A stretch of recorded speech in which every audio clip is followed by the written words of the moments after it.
My wife, Lisa, has been sick for the past couple of weeks. Her folks came over to visit. They live in another country and brought some gifts and a small bag of apples. I was in the backyard while Lisa was with her folks. In about 30 minutes, I hear my daughter, Alex, teen, shouting, "Dad, Dad," from the kitchen. I head over to the kitchen and see Alex and my wife, Lisa, fighting. I asked Lisa why she was yelling at Alex, and she told me that Alex took all the apples my in-laws brought from home and shared them with her friends upstairs. I tell her Alex probably didn't know, but she tells me she explicitly told Alex not to touch them. I asked Alex if that was true, and she told me yes, but that she and her friends couldn't find anything else edible. Lisa went over to the fridge and opened it, saying the fridge was literally full of snacks, and Alex did this just to spite her and basically steal from her. I told Lisa to calm down and that I'd get her some from the grocery store. Lisa replied that those apples were special because they were from her home country and she needed them for her recovery. She tells me Alex intended to do this, and so something needs to happen. Punishment should be implemented.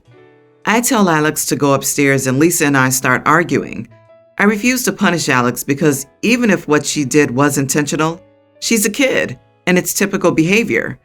Lisa starts ranting about how this scenario keeps happening and I never take a stand.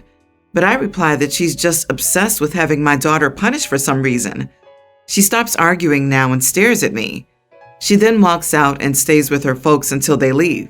Later, she avoids me and refuses to speak to me. I found this whole thing quite ridiculous because Alex is just a kid, and so she acts without thinking sometimes. But Lisa tends to get oversensitive and think everyone is out to get her or something. I'm genuinely confused by her insistence on turning this into a huge deal. I could be the idiot in this situation for maybe not coming up with a compromise to give Lisa some peace of mind, since she said those apples were special to her. So I think that I should have at least explained to Alex what she did wrong. You are the idiot. Yes, teenagers typically act like little brats, just like Alex did. It's your job to correct that behavior. You failed. Instead, you told your child it's okay to be an idiot. Thanks. Now the rest of us have to deal with another idiot because you couldn't be bothered to be an adult and parent your child. This 100%. Daddy will always bail her out. You are the idiot, OP. Lisa told Alex not to eat the apples. Alex got the message, yet she ate the apples anyway. OP, this is not typical kid behavior. This is Alex deliberately disrespecting your wife. I'm guessing that's a regular occurrence, given what Lisa said. I think that you backing Alex afterward is also a regular occurrence. I'm adding on to tell you that your wife's parents came from another country and specifically brought your wife something that would make her feel comfortable and loved by her parents. Your wife is going through a hard time, and this was comfort food that she wanted to eat, which would have made her feel close to her parents, her home country, and her own childhood. It was also special because it has healing properties while someone is sick and in recovery. It doesn't matter if it's a placebo. That's how important it is in this culture. Your daughter was told not to touch them. You are raising a monster. Yeah, she'll be a legal adult in 2 years, and stealing isn't something you magically grow out of. The way you shield your daughter and talk about her sounds like she's a toddler, but she's not. You have a sick wife who said clearly to your daughter to stay out of the presents her folks brought, and even then you can't be on her side. This is not about apples. This is about disrespect, bullying, and you allow it. Your wife showed plenty of other edible options in the home, and she didn't have to feed her friends. Also, they're teens. Since when do they want to eat healthy snacks like apples? I wouldn't be surprised if some are hidden away uneaten or were just bitten into to ruin them. And clearly, this has been going on for a long time because she screamed, "Dad, Dad," when your wife reprimands your daughter for her behavior. No wonder wife is angry. You are a bad parent and a bad husband. So, a really awful situation, and I'm at my end with it. I, 27 male, am currently engaged to Kelly, 28 female. So when Kelly and I first started dating, I liked her cousin, best friend Bella. Bella asked if she could take a run at my best friend Dustin. I hesitated to mess with the dynamics initially, but I said she could. Well, they dated, and the four of us hung out. They were both involved in my proposal.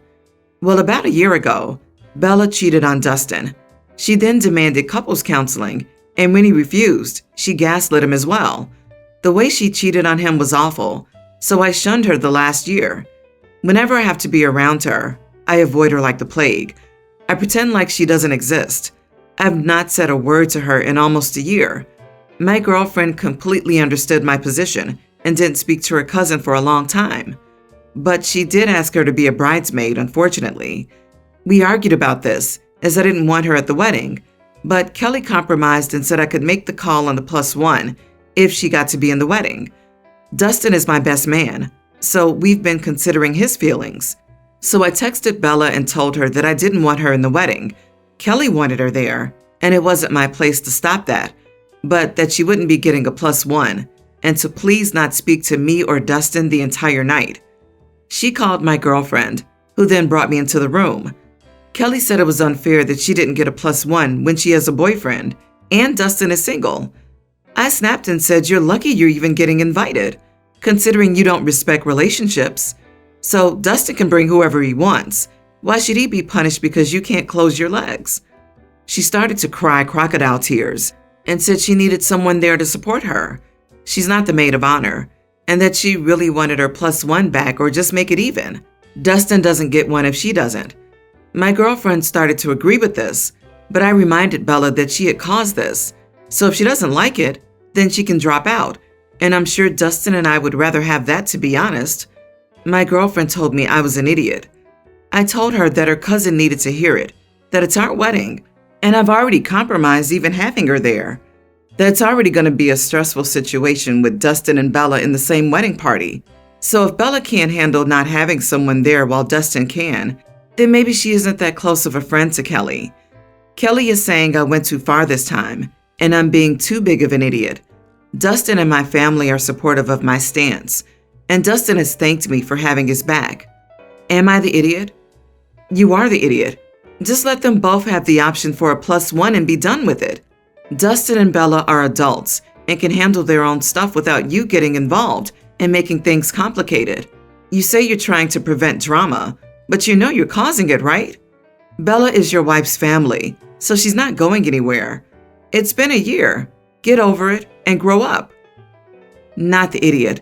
Bella is reaping the rewards of her cheating. Even allowing her there is a massive compromise. She either accepts that or doesn't come at all. Your soon-to-be wife making this more of an issue is ridiculous. Bella was the transgressor. She's the one that needs to conform to any wishes you have, especially as the jilted ex is your best man. Honestly, I would tell her that the wedding is on pause until they accept this. Your fiancé needs to quit considering a cheater's wishes when it's affecting her soon-to-be husband. Yeah, this is a train wreck waiting to happen. The odds of Bella making drama at this wedding is roughly 90%. I think you're a doormat for allowing Bella to be invited at all, particularly with Dustin attending. I'm a 32-year-old woman, and my wife, a 33-year-old woman, and I finally bought our home instead of renting. It took a lot of work, but we got to do it, and it's a home we both love and plan to spend the rest of our lives in. It even has an amazing pool and something I'd always wanted but never thought I'd have. The issue is our next-door neighbors. I keep finding their kids using our pool, having hopped our fence, and I keep getting them to leave. I've spoken to their parents about this issue, and they told me that the elderly couple we bought the house from would let the kids use the pool in exchange for cleaning it. So they're just used to being able to use it.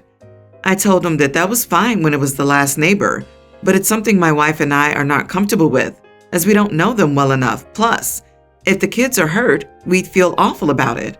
They insisted their kids wouldn't get hurt and asked if it'd be okay if the kids used it whenever we weren't, as they're just kids, and spoke about how it's getting hotter now. I was getting annoyed and told them they should get their own pool then. I'd already told them we weren't comfortable with this. Ever since then, I've had to chase the kids away a couple more times, and their parents are constantly sending me dirty looks whenever they see me. I've since posted a sign stating it's a private pool and can only be used with permission. Am I really being unfair here? Yes, it sucks. The kids had an arrangement with the last owners, but it's our pool now. Not the idiot. You know those parents would sue you into the next century if the kids got so much as a scrape. And it would be best if you had your pool totally fenced off with a locking gate.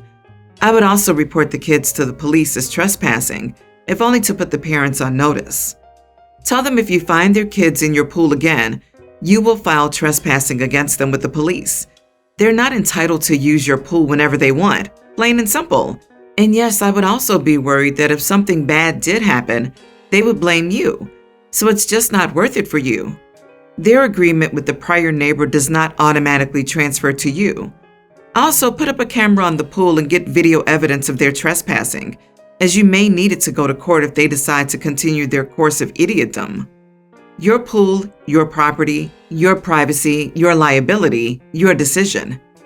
Putting aside the astronomical implications of liability, simply put, it's your damn house, not theirs and not the old owners. What you say goes on your own property. They are total a-holes for treating you horribly and not corralling their children. I would be livid if my new neighbors asked me to keep my kids away from their pool and my kids didn't listen. That is some seriously poor parenting. If they're hopping a fence and swimming, they're certainly old enough to understand no means no. I, 29 female, was at my brother-in-law's and sister-in-law's, Ben and Shay's house this past weekend.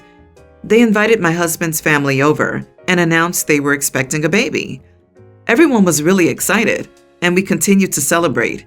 We were all hanging out talking about the potential names for the baby, the gender, how they were going to decorate the nursery, and my mother-in-law, my husband Tom and Ben's mother, said she was so excited to start planning the shower. I asked if it was okay with Shay to include me in the plans because I would love to help. Shay said that her two sisters were planning her baby shower for the next 3 months when she's 6 months along. My mother-in-law said she wasn't talking about Shay's baby shower. She was talking about her grandma's shower. Everyone was confused because I don't think they'd heard of it until then, but I knew what it was, so I asked her why she needed a grandma shower. She said this is her first grandchild, which deserves to be celebrated. I said, yeah, that's true, but it's a little self-centered and inappropriate to throw a party to congratulate yourself on a baby that isn't yours. She said that it wasn't my place to determine that, and asked Shay and Ben if it was okay. They seemed really uncomfortable to me, and Ben finally said, if that's what you want to do. The conversation ended there, and we didn't talk about it for the rest of the night. My husband was quiet the rest of the weekend, and on Monday before work, I asked him to tell me what was wrong. He said it was rude to call his mother self-centered and that it wouldn't harm anything for her to have a shower. I brushed it off, but it's been bothering me all week. Was what I said really that bad? Am I the idiot? Not the idiot. I've never heard of a grandma shower before, and you're right. That is self-centered. Your husband may feel it was rude, but if he thinks that she should have one, let him plan it.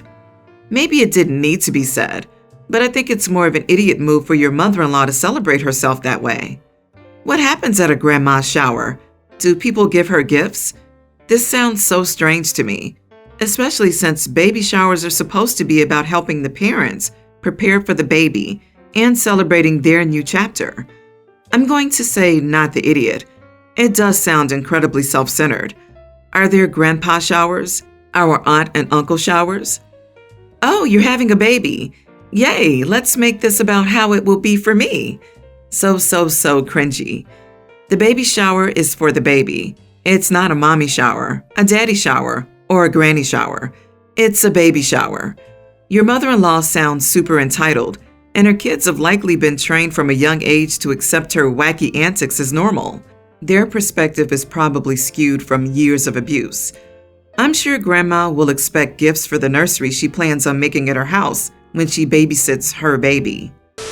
I, 43 female, have been with my partner, 50 male, for 6 years now. We have been living together for 5 of them. We are not married and we do not plan to marry in the future. I have a son, 19, that is currently a high school senior. My partner has a daughter, 21, who's going to college. The background you need to understand the issue. When I met my partner, I was a widow of 3 years. I'm lucky enough to have a very lucrative business and some family money. Also, my late husband left a substantial estate, including the house we live in. The house is a family home, so it was passed to my son as the only heir. My partner also makes good money, and the difference in our lifestyles was negligible. While my late husband and I made sure not to spoil our son, he was responsible for keeping his room clean even though we have a housekeeper. He had chores during the weekends. We taught him how to cook. His allowance was reasonable. He had to save for expensive purchases like a car, a PS5, etc. My current partner and his ex-wife spoiled their daughter rotten. Due to an incident when we first moved in together, she demanded my son's bedroom since it was the second biggest. She got rejected since it was his home and she only spends the weekend. And after some family therapy, we agreed that she would be treated like a guest by me. Therefore, she has to follow house rules, which is the extent of our relationship. While she's spoiled, she is a good girl, academically excellent, except for the incident mentioned above, very respectful, and just a pleasant young woman.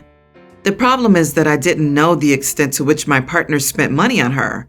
He pays some money as rent that I put into my son's college fund, and we split the common bills in half. Everything else is our own responsibility, so we don't know much about each other's finances.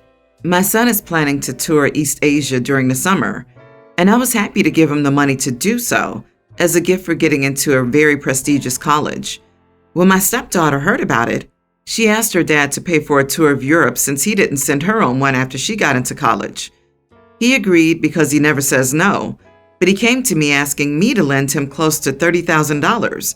He couldn't afford this trip on his own.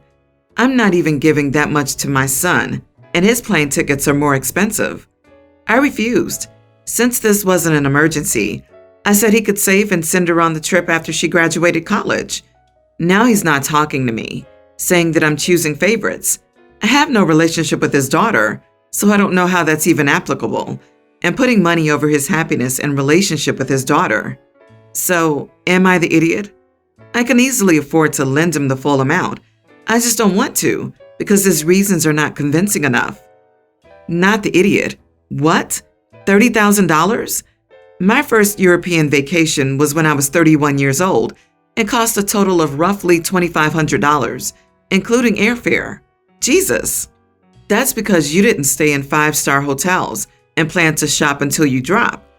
Ignoring the entitlement, $30K is too much for a holiday, especially when you don't have the money. Don't give in, OP, or you'll be an accessory to enabling this spoiled princess for the rest of your relationship with her dad. Wait, he wants her to lend him the $30K? Does that mean the trip costs more than that?